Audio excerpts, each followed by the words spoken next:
Hello. I'm going to start today with a confession. When I was a kid, I was the kind of, I might call sensitive soul, where if my siblings were in trouble, I cried. I would get upset. And my dad's response was, "What are you crying for?" And he would yell, "What are you crying for? You're not even the one in trouble." And I got this kind of often because my siblings were always getting in trouble, and not that I never did. And I had four older siblings. They were getting in trouble more than me when I was little. And it taught me something that has taken me a long time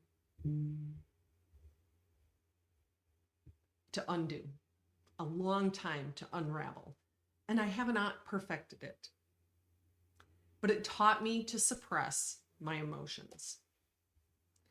I always thought I was good with emotions. I cry easily, especially at movies. I'm very sensitive. I care deeply. However, many of the many broader spectrum emotions, I'm not good at. Anger, grief, fear. I have historically either resisted, avoided, numbed. And for me, numbing looked like working a lot, eating when I wasn't hungry, stuff I didn't need, doing social media, just being on social media, binging the latest series that I was watching on Netflix, Apple TV, Prime, whatever. And I will admit that I still have to be so mindful not to slip back into those patterns when life come at me, because life feelings are always with us. As women, we have been taught, our cultural conditioning teaches us to numb. And we've been told, as women, and particularly women in leadership, don't be too emotional. Don't let your feelings get in the way. Don't be the one who cries in the boardroom, because anger is unprofessional, sadness is weak, and fear is irrational. Add on top of that the layer of upholding this image of being strong, and that this strength often has to come at the expense of our emotions. And it becomes emotional suppression. This strength becomes emotional suppression in disguise. Now, Brene Brown has taught us that we cannot selectively numb emotions. When we numb any painful emotions, we also numb any of the emotions that we might want to feel, the good, positive emotions. What does this mean? It means that if you resist, avoid, numb pain, grief, sadness, frustration, anger, depression, if we numb and avoid those, then we also numb and avoid our ability to feel joy, freedom, well-being, excitement, pleasure, intimacy. Emotions are not the problem. The problem is we're not feeling them. We're not allowing them. So let's talk a little bit about the science behind this. In the book, Feelings Buried Alive Never Die, Carol K. Truman says that emotional suppression leads to stored trauma in our body. And there is a growing body of research around this. Dr. Gabor Mate says that suppressed emotions are linked to autoimmune disease, cancer, chronic fatigue, and a variety of other ailments. In a 2013 study published by Psychological Science, they found that emotional suppression leads to increased stress response and poor interpersonal functioning. And so the thing that we want to suppress, the thing that we think we need to suppress in order to be better interpersonally, is actually causing us interpersonal problems, interpersonal malfunctions. In a 2019 review, frontiers in psychology, it showed that chronic suppression of our emotions is linked to autoimmune or to immune system dysfunction and chronic inflammation. Immune system dysfunction, chronic inflammation is the root cause of many, and I will say most, diseases. So why is this important? You don't have to get over your emotions. Oftentimes I've been told that, get over it, get over it. You have to feel them. That is the only way to free yourself. Now, one of my teachers taught kind of 4 different ways to deal with emotions. And the 3 that are most common are first, resisting. And that is when you're trying not to feel something. It's like trying to hold a beach ball underwater. It takes energy, it takes effort, it creates tension, and eventually it's gonna pop up because we can't hold it back forever. What are some signs that you might be resisting an emotion? You feel tense or agitated. You feel that tension in your body and you don't know why. You may tell yourself that I shouldn't feel this way. This is stupid. My head knows better. Our body doesn't lie. You may try to distract yourself with food, social media, work, alcohol, Netflix, whatever your drug of choice is, to numb away, to resist, to avoid. You might overanalyze and overthink things instead of just feeling and allowing the sensation, the emotion. You feel exhausted, not because of what you're feeling, but because of how much you're actually fighting it. It's like trying to hold the door closed against a tsunami. Resisting an emotion is not the same as feeling it. It's tensing against it, and that tension is what causes our suffering, not the emotion itself. Another way, so the first is resisting. The second is reacting. And this is where we act out an emotion. We express it externally, and it might come across as explosive or even implosive. So I know someone in my family who it's both for them. It's either implosive, like, oh, you know, that kind of that poor me being the victim and this kind of low level depression, or it's outright outbursts. And I always refer to it as vomiting our emotions on other people. So how this is showing up when you're reacting and not allowing an emotion, you're snapping or yelling or getting really agitated in a meeting. You're sending an emotional email or message in the heat of the moment without really considering the impact it might be having. As one company put it, you might not realize the shadow it's casting when you're reacting. Crying uncontrollably without creating space to understand what's behind it. Blaming others for how you feel, passive-aggressive behavior or emotional outbursts at home or work. Reacting looks like you're feeling the emotion.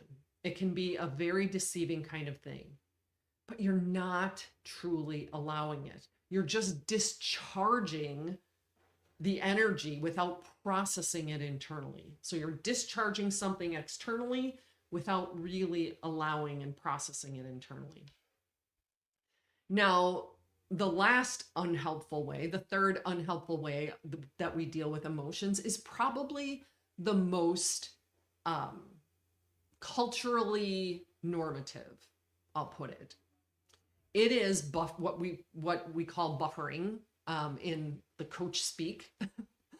And buffering is using some sort of external activity to distract you from the internal discomfort. And I mentioned some of these earlier. It might be drinking, overeating, overworking. Those are all ways that we avoid an emotion. And oftentimes we don't even realize that that's why we're doing those things. I'm exhausted. I had a hard day. When really, if you could just ask yourself, what do you need? What are you really looking for, hon? And talking to yourself. This can lead, this discharging, this buffering offers temporary relief generally. But it really prevents us from genuinely processing our emotions. And oftentimes that just leads to compounded issues over time. All of the things we talked about in terms of the immune suppression, the chronic illness, chronic disease, autoimmune disorders, all of those things come from numbing out, aside from issues that you could have from the overeating, from the overdrinking, all those things. Now, allowing. That is what we need to do. That is what is actually the most, that's where the real work happens. And it's not even that hard. I don't even know where I got this quote from, but it says, you cannot heal what you don't feel. And so in order to heal burnout, we need to feel our emotions. So what does that mean to allow our emotions? Because we think that when we're just crying and discharging our emotions, that we're actually allowing them. And while there can be crying or some, form of physical, there doesn't ever need to be. You can process an emotion quietly sitting in a chair, even in a meeting. And it's consciously experiencing them without resistance and without immediate action. And what this does is it creates a resilience. It leads to a more authentic, more effective responses. Now, allowing emotion is sitting with it without reacting, without resisting, without avoiding. And I liken it to sitting on a curb with a small child who's upset, who's crying. And you don't tell them to stop. You don't tell them, what are you doing? This is ridiculous. You sit and listen. I see you. I'm here. What do you need? You are present. The best way to deal with an emotional child is to be present with them. And so that's what this is. It's being present with those emotions. So what that might look like is to just notice. The first thing is to just notice. And even name the emotion. So pause and ask yourself, what am I really feeling in this moment? Like maybe, and I didn't do this tonight. I had some extra chocolate and I didn't do it. See, I have a confession. I'm not always great at this. Is when you want to go for that dessert and you know you don't need it or you're trying to avoid it, ask yourself, Dottie, what do you really want? What am I feeling right now? What feeling am I trying to avoid by going to the pantry? And then notice the emotion. Let's say you notice grief. That's one thing that's been coming up for me.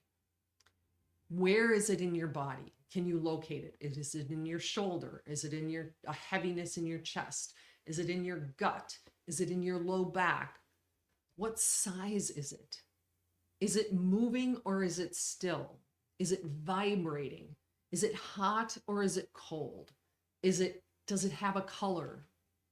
If you could speak to it and have a conversation with it, what would it say? You could even ask that emotion, ask that physical vibration, because that's all an emotion is. It's a vibration in our body. And if we allow it, it takes, they say 6 seconds, but I'm going to say 60 seconds, maybe 90 seconds to actually allow it. And you can ask it, what do you need? And even have a conversation. And if you could transform, what would you want to become? And let's say you're feeling grief and you really would love for it to transform into gratitude. Maybe you lost someone and you really want to feel gratitude. And that might be a huge leap. And it might take time. But what would it need? It might need time. It might need just sitting in the sadness for a while. What would it need in order to feel gratitude for what that person who left this earth provided to you? I want to give you an example of the resisting. And I want you to kind of think through this. And I'm going to read some of this, so bear with me. We're going to do an experiment. And it might just be the one thing that helps you, really deal with these. We'll call them hard. I don't like calling them positive or negative. None of them are positive or negative. They're just a vibration in your body. They're information. I love one of the teachers I had used to call our emotions our GPS. They are pointing us in a direction. And it's usually a direction to how we're thinking, because our thoughts create our feelings.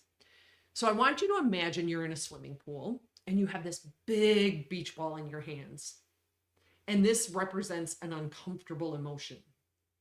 Maybe it's anger, maybe it's anxiety, maybe it's shame, maybe it's sadness. And now imagine you're trying to push that beach ball and hold it underwater. I don't know if you've ever tried to do this, but it's wobbly, you're pushing on it, it's fighting you, it's wanting to come back up. It takes effort, it takes energy. You use a lot of energy not to get it to not come through the surface. And I want you to feel that. Can you feel that? I want you to practice it and try it. Can you feel I can feel it right now, the tension in my arms, like I'm trying to hold that beach ball down. Hold it there for a few seconds and breathe, which I'm holding my breath here, practically trying to hold it under. Notice the tension in your body. That's what resisting emotion feels like in your nervous system. It's not the emotion that exhausts you. It's the resistance. It's pushing against it. It's trying to stuff it down and keep it down. Eventually, it either explodes or it implodes. And often that could look like a stroke, could look like a heart attack, could look like somebody blowing up at somebody for the most minor thing. That's because we've been stuffing so much other stuff down that all of a sudden the straw that broke the camel's back is the one little thing, like, why are you upset about that? And I want you to then imagine that you stop pushing. You let the ball rise, and you don't just let go and let it, explode, but you let it rise. And you don't chase it or swat it. You just let it float. And maybe it bobs beside you. You're aware of it and you're not fighting it. And now drop your arms and slowly take an inhale. And however long you inhale, I want you to exhale twice as long. So if you inhale to the count of 3, I want you to exhale to the count of 6.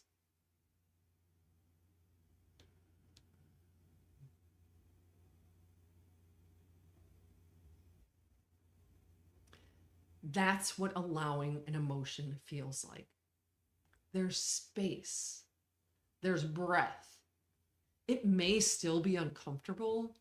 Maybe that beach ball next to you is a little awkward. Maybe it's uncomfortable, but it doesn't drain you.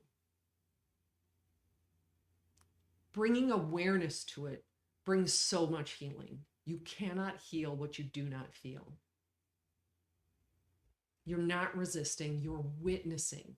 You're becoming the observer. I want you to think of something that's been bothering you lately, maybe a moment, a conversation, a feeling, and ask yourself honestly, have I been resisting this? Have I been avoiding it? Have I been reacting? Or have I allowed myself to feel it without judgment, without trying to fix it or change it? We're not going to try and make that beach ball into something else. We're not going to try to make it into, some kind of, I don't know, flamingo floaty. We're not shaming it. We're not judging it. We're not judging ourselves for having that emotion. We're just paying attention to it. We're just giving it some love and attention, some compassion. And oftentimes they will pass through like a wave. I know that with grief, after my sister passed, that grief kept coming back, and it still does sometimes. We're almost, next week will be a year, and it comes back. When you resist it, you freeze it in place. And you freeze it inside your body, which creates inflammation, which creates immune suppression, all sorts of things. The most powerful, the most important thing you can do is to allow yourself to gently observe it, gently let it move. It's almost like watching a leaf in a river floating by. Now, I have a nice table, and if you're interested, please comment emotion in the comments, and I will send this table to you that takes each one of these four and explains what you might be doing in that situation of avoiding, resisting, reacting, or allowing, what it feels like, what are some common behaviors, and then what are the outcomes to those. I'm not going to share those now. We're already about 20 minutes in here. But I do want to give you an example from an executive leadership, because that's what the women I'm speaking to, women in leadership. Let's say you're in a leadership meeting and you are frustrated because your input is being dismissed. And I've been there. This has happened to me, and I will say I didn't always handle it gracefully. If you resist it, you might plaster on a smile and pretend you're fine. If you react to it, you might interrupt or snap back or shut down completely. If you avoid it, you might also kind of plaster on a smile and pretend you're fine, but then later you vent over cookies or wine, or you stay late and you gossip about it. That's buffering. If you allow it, you actually notice, I'm feeling dismissed. Feels like a kind of a tightness in my chest. I really want to lash out. I'm going to breathe. I'm going to stay curious. I'm going to observe. And oftentimes it's in those moments that you find a way to respond in a way that isn't explosive or implosive. And it's that last option, the allowing, that builds resilience. So why all this talk about emotions? You cannot, I repeat, you cannot end burnout if you are resisting, avoiding, or reacting to your emotions. It just isn't going to happen. This is one of the core things that I work with my clients. Emotional energy has to go somewhere. If it's not released with care, it gets stored in your muscles, your gut, your immune system, and that's what's causing you so many of the physical symptoms that you're experiencing. That's that constant stress, weakening and damping down your immune system, suppressing your immune system, and that's what's causing you to get sick so often. That's what's causing the brain. That's part of what's causing the brain fog. We said earlier, not allowing emotions creates physical, emotional, and cognitive issues. Feeling your emotions is not an indulgent kind of experience. It is necessary. It is essential. It is how you maintain your energy. By actually allowing them, you are going to save yourself so much energetic bullshit, let's say, so much energetic leaking. If you're always fine, but inside you're tired, you're overwhelmed, or you're numb. I know too many women who are like, I just don't feel anything anymore. Please, this is your wake-up call. It really pains me to see women suffering needlessly. So I want you to know, I still struggle with this. And I give myself grace. I notice it faster and I come back to allowing. And I'm not perfect at it by any stretch of the imagination. This is not about doing it perfectly. This is about listening to your inner wisdom, to aligning to your energetic blueprint, coming back to that wisdom again and again. So if this resonated with you, I really want to encourage you, if you're tired of powering through, if you're ready to really begin healing from burnout, please schedule a confidential one-on-one call with me. Let's take 30 minutes and talk through your burnout situation, and let's find a custom solution that works for you. Please schedule a one-to-one end burnout. If you want to put end burnout in the DMs to me, I will reach out to you and we can find something that works for both of us. Thank you and have a great rest of your week.